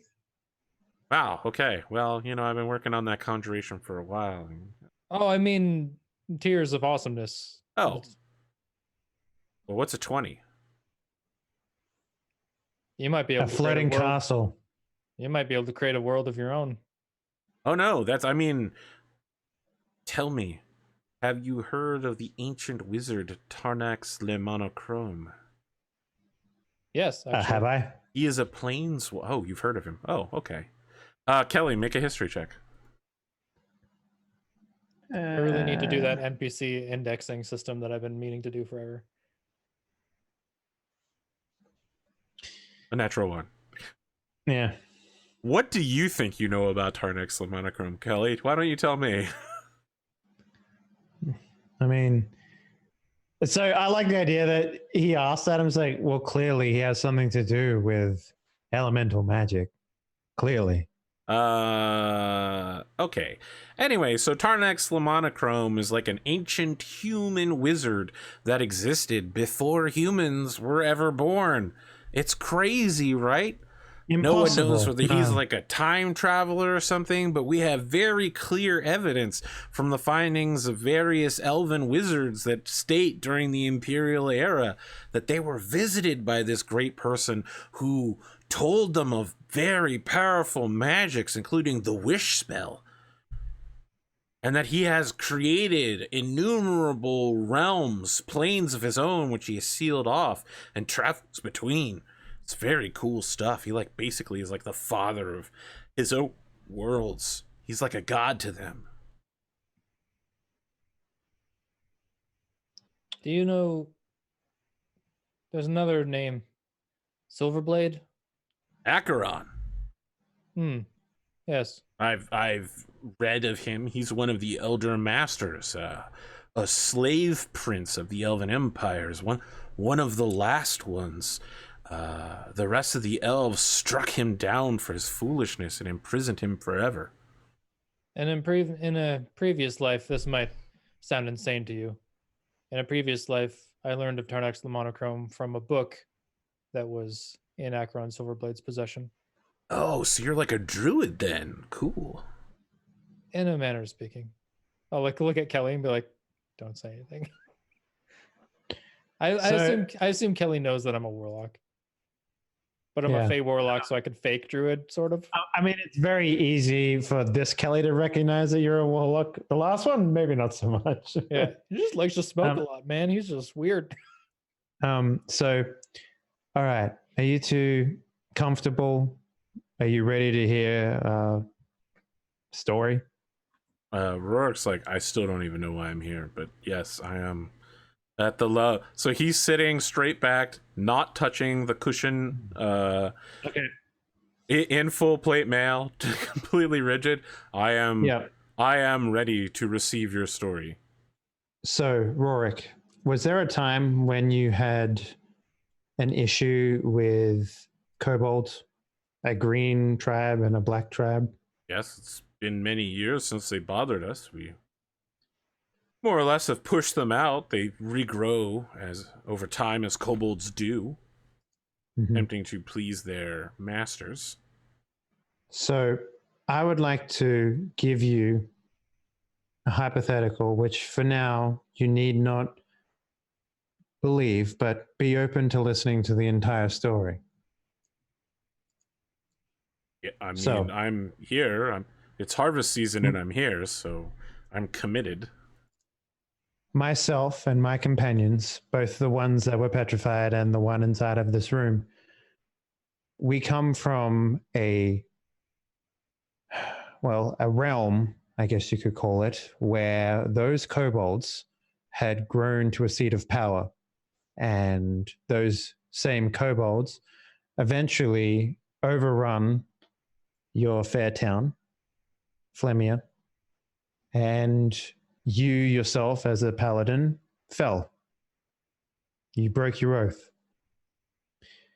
We have been repeating this cycle for a very long time. And only recently, since we've made some headway into the curse that befuddles us, have we come into what you now know as the current reality, where there is no kobolds and there is no threat to Flemia. So when we say that we've known you, you could say that we've known you in many different ways. In fact, in the old reality, I guess you could call it, we actually talked to you quite a considerable amount, and we actually developed a code word system with you so that you would know that we are in fact telling the truth. It was a piece of information that no one else knew about you. Now, what information was that? well, here's the thing. We have gone through this timeline already once, and we tried to use that same piece of information on you in the first time, And but it did not work. It wasn't true this time. Mm-hmm. Do you have any evidence to back these claims then? We've been here before. One cycle. The reason I knew you, the reason I knew Glimo. Glimo, do you have a book? And I tell him the book title that he gave me last time. Like Flurry's... Flurry the Elder's Guide to Elven Smithing. Yeah, I have a copy. Can you grab it off your shelf for me? It's just like, wow, Mage Hand. Like the book floats off. Fantasia style. He's purposely making it bounce along the way. Like, your other copies too, please. All 3 of them. So when you say that, he's like, oh, you're a collector as well. Very well then. I shall get my one to teach and my one to preach. Thank you. And he's like, ready for this? You ready for this? Go, Stevios! That's what I call him this time around. You know, I changed the name up a little bit. Stevios, go get my copies of Flurry the Elder's Guide to Elven Smithing. And then like 30 seconds later, both books are just floating in the air, and he's like, that's right, Invisible Servant. It's amazing what magic can do. Sure, I could have got up from my desk and got it just as quickly, but I feel really comfortable in the seat right now. Yes. Would you, Glimo, would you say that as we're kind of kindred spirits in this kind of seeking out new information, magic users, that sort of thing, would you... Yeah, druids are definitely scholars, man. Righteous. Yeah, absolutely. Would you say you would give me one of these books just pro bono? Yeah, I mean, if you were interested into it, I would. He like holds up a copy. He says, I would give you this one. This is my preach. Well, you did, and I bring out the copy that came from my cycle. He's like, well, that can't be. And then he's like examining them, and he's like, whoa. He's just like, there is a stain in the exact same spot. And they both taste like the tomato soup I spilled on them 2 weeks ago. This is your book from the previous cycle. Okay, this is why we needed you here. Make a persuasion check at advantage. Persuasion. It doesn't matter which one of you does it because you're both giving each other the advantage. What are you at, Nick? Okay, Crit. whatever. Doesn't matter. There we go. So as that happens, I want to cut to Agrim and Finley. The two Newborn of you babies climbing out of the rock.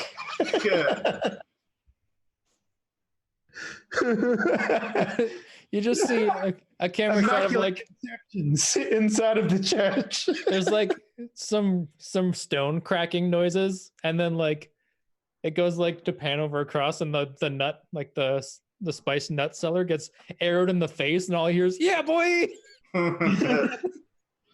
Sure is hot inside these rhinos. That's an Ace Ventura 2 reference. In case you were wondering. Yeah. There's like, little Finley butthole with Finley's head sticking out. Wiggling out. The miracle of childbirth. Not everything you're saying doesn't happen. Some of those things should never happen. At some point in history, they did happen. Both of you are standing around a crystal, and there is a extremely large 12-foot tall, beefy, like golem made out of silver and blue plating. It's got a giant mechanical clock as its centerpiece. It has a set of crystals floating in front of it that have coalesced into one crystal that are holding themselves together, and it's watching over, like you are viewing your stoned bodies. And the thing just says, so here we are again. Again? So we were able to speak and everything? This is where you come to when the waiting begins. Well, this fucking sucks. You'll forget all of this in time. So I've heard you say that so many incalculable number of times. Montage. With the way this shit's going, the super cut of him going, fuck. I would like to You see know it. I would like to see an that- Agrim fuck supercut. You know that video clip of like the American news shows being like, we respect. They all say the same line. Oh yeah, like every single one of them says the same exact thing because they all have the same script. Yep, that's what happens. So- Except it sucks. What do you? Is this where we come when we die before Yes. we get reborn? Except you are not dead. Your minds are simply stopped. I have brought you here for your own edification. Well, who the fuck are you, and what the fuck is that? I am Points at Crystal. Xenos, the guardian of time and paradox. Must I resist am- the urge to purge. No, it's I know. Z, Yeah, not I get X. you. I get you. I get you. I am the opposite of a god of time.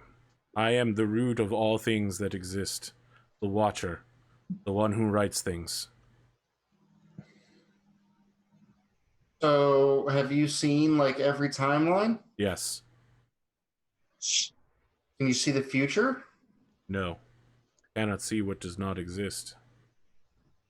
Well, I think we can all agree the future exists. Like, Explain, future- how I can think- something that has not happened yet exist? Yeah, I think he's saying that it ain't happened yet, so he can't. Yeah, no, I get what you're putting down. yeah, So, but what's I mean, this, let's what's this, also agree that the concept of the future exists, though. Does it? Look, time is an intricate weave of bullshit. Okay. You Yeah. would be very foolish to enter into a theological argument about time with the guardian of paradoxes. I ain't gonna argue about time with a giant rock man. That's just not a great idea. My Especially composite one- matter is not rock. especially one that is the main bad guy in Final Fantasy 14 online. What? So, what are these? Xenos. What are these crystals that are floating around here? These crystals are the root of the world's observations of itself. Interesting. Can you elaborate? No. Well, that was very to the Oh, point. thanks. I appreciate your brutal honesty. I can appreciate that trait. I want to be very clear here. You and I are not friends or comrades. My single objective is to destroy all 5 of you. I see. You and your incompetence and inability to make a decision and follow through on it have resulted in the splintering of the world innumerable and uncountable times. When you say 5, Yes. so there's We- us two. We got the dragon. We got the pothead. What are you talking about? The 5th. We've There been are confused about this. 5 children like- of the it's- god of time. Remember, I told you about this, and I also no. You're not But you- part of this wait, wait, conversation. wait. Remember when you did this to him when he was a statue? but that was funny. I'm trying to figure some shit out here. Chill. Let Ingram be detective for once. He doesn't No, I do just- this I- shit. Yeah, man, let I Bartlett just be wanted to Bartlett. tell you what I already worked out last No, I time. So- remember, but we still. I mean, he's mentioned it, so I'm gonna ask him about it. I got nothing but time. I got nothing but time. All right. So you don't like us, but you can't destroy us, right? Is that at the current point in time? Is that what you're alluding to? My ability to destroy you exceeds your ability to. Well, then, I mean, you can hardly call us incompetent. There are protocols to be. Mm. And who makes those rules? Not me. Ask him to speak to his supervisor. Yeah. I put on my Karen haircut. Have you seen this hair? Can I talk to your manager? So you have yet to see any emotions on the face of this thing, but its face finally moves in some way that matches what might be slight upset. And then he says, I serve at the will of the timeline, and it demands that you accomplish your mission one way or the other. The last testament and will of the god of time. You will be allowed to make your choice. Interesting. And when does this choice happen? You let me know. Like now, or You have continuously failed to do so in the observation of the non-material planes, thousands of years.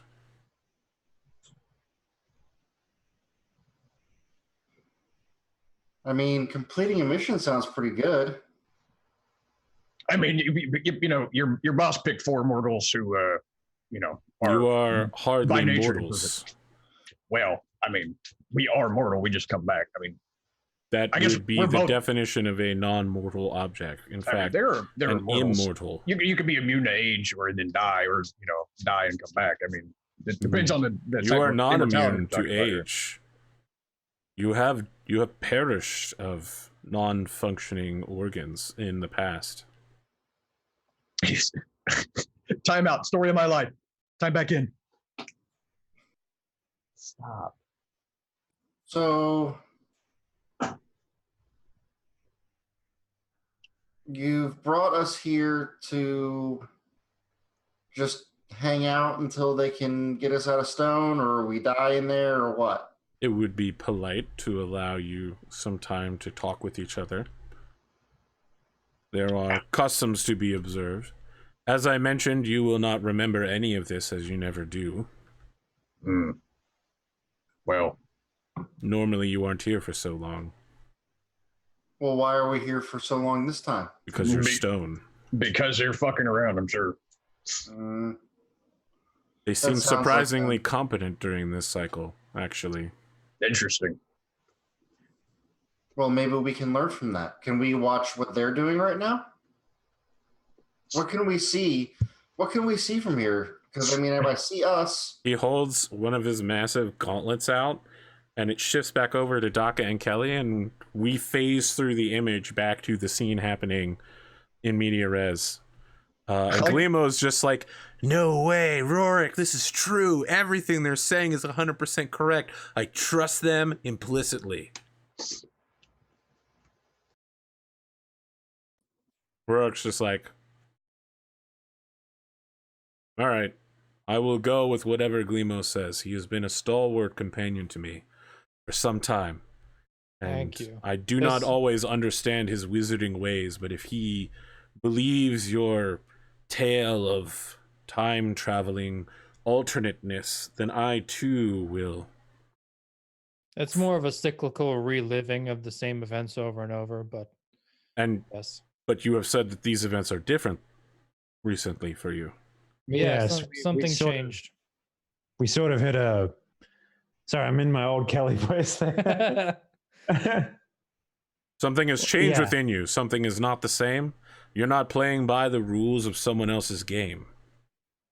So we sort of followed up with something that needed to happen in the previous timeline, which affected a change throughout everything. It seems like you're better off in this timeline, I will admit. But I fear this probably won't be our last time through this region. Is there perhaps some secret, minor or major, or whatever you feel comfortable telling us? Gleemo's just like, no way, just show me the book again. That I'll always believe that. I mean, that makes perfect sense to me. Well, we might not always have the book. The rules aren't always set in stone. Time is fickle at the best of times. Specifically, Rorik, since You seem to be the first one we meet every time we enter the town. The first person of like sort of influence or importance that Makes sense to me. I am the town lord. yeah, you're Rorik of Flemmy, you know. Yeah. You want some sort of code word from me that you could tell me, and I would go, oh, I believe you. A memory. A memory secret, that you would only have for yourself. Yes. Can you give not- me a few minutes to collect myself so I might come up with one? Yes. Absolutely. This was much easier this time around. The last world we were in, you fell and destroyed Flemia by yourself. I find that highly unlikely.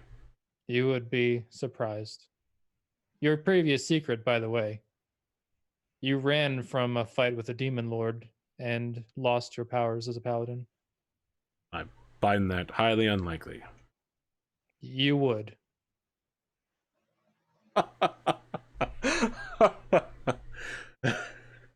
That's me laughing, not him. So Gleemo's like, whoa, the demon lord, Stalvin Black. Possibly. Yeah, that guy. I mean, he's powerful. He's apparently connected to our conundrum as well. Oh, really? I'm way more interested now. I mean, I've been, doing some... Do you happen to have a pen and some paper that I can draw on? I am a wizard. I'll just turn around and lift up my shaggy hair to show the tattoo on the back of my neck. He's like, whoa, I've seen that before. Yeah, crystal dragon.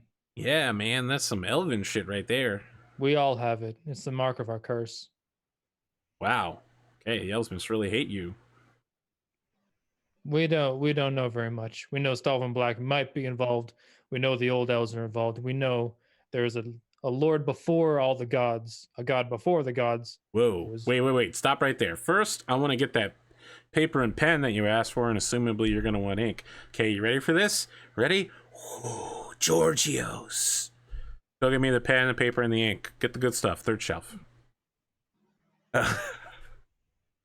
So he comes back with one set of each, and he's like, no, bring me back a second one for her.